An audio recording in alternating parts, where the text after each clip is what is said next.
Hi friends.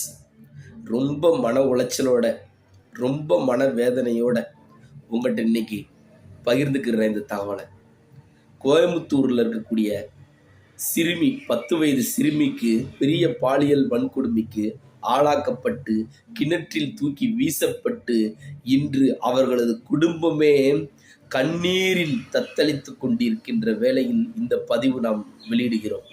இந்த சிறுமியின் பாலியல் வன்கொடுமையானது உலகம் முழுதும் இப்பொழுது பேசப்பட்டு வருகிறது.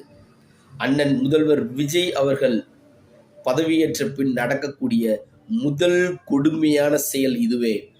அண்ணா விஜயண்ணா, காலில் விழுந்து பணிவோட கேட்டுக்கிறண்ணா, இதற்கு முன்னாடி 2 கட்சிகள் மாறி மாறி ஆட்சி செய்தன.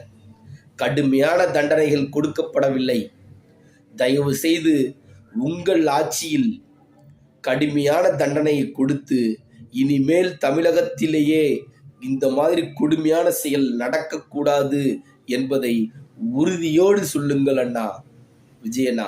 கடுமையான தண்டனை உங்களுக்கு கொடுத்து இனிமேல் ஒருத்தன் கூட இந்த மாதிரி தப்பை செய்யறதுக்கே யோசிக்க கூட கூடாது. அந்த மாதிரி தண்டனையை தயவு செய்து கொடுங்கண்ணா. நீங்க நல்லா இருப்பீங்கண்ணா. அதுக்காகத்தானே நம்ம மக்கள் எல்லாரும் உங்களை நம்பி ஓட்டு போட்டிருக்காங்கண்ணா. தயவு செய்து மிகப்பெரிய தண்டனையை கொடுத்து தமிழக மக்களை காப்பாத்துங்கண்ணா. அது மட்டும் இல்ல, இவ்வளவு பெரிய வன்கொடுமை நடந்ததற்கு அண்ணன் எடப்பாடி பழனிசாமி அவர்கள் மிகப்பெரிய கண்டனத்தை தெரிவித்திருக்கிறார்.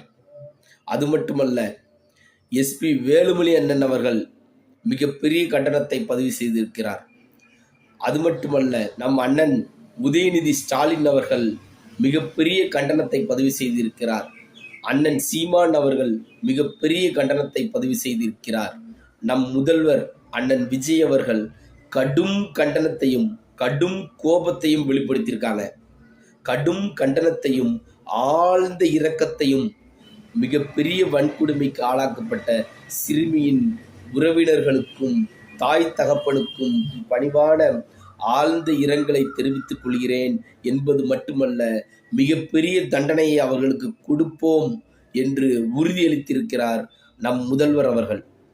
தயவு செய்து நம் வீடியோ பார்த்துக்கிட்டு இருக்கும் நண்பர்களே, இது போன்ற செயல் இனிமேல் நடக்கக்கூடாது என்று நாம் இறைவனை மனப்பூர்வமாக பிரார்த்தனை செய்து கொள்வோமாக.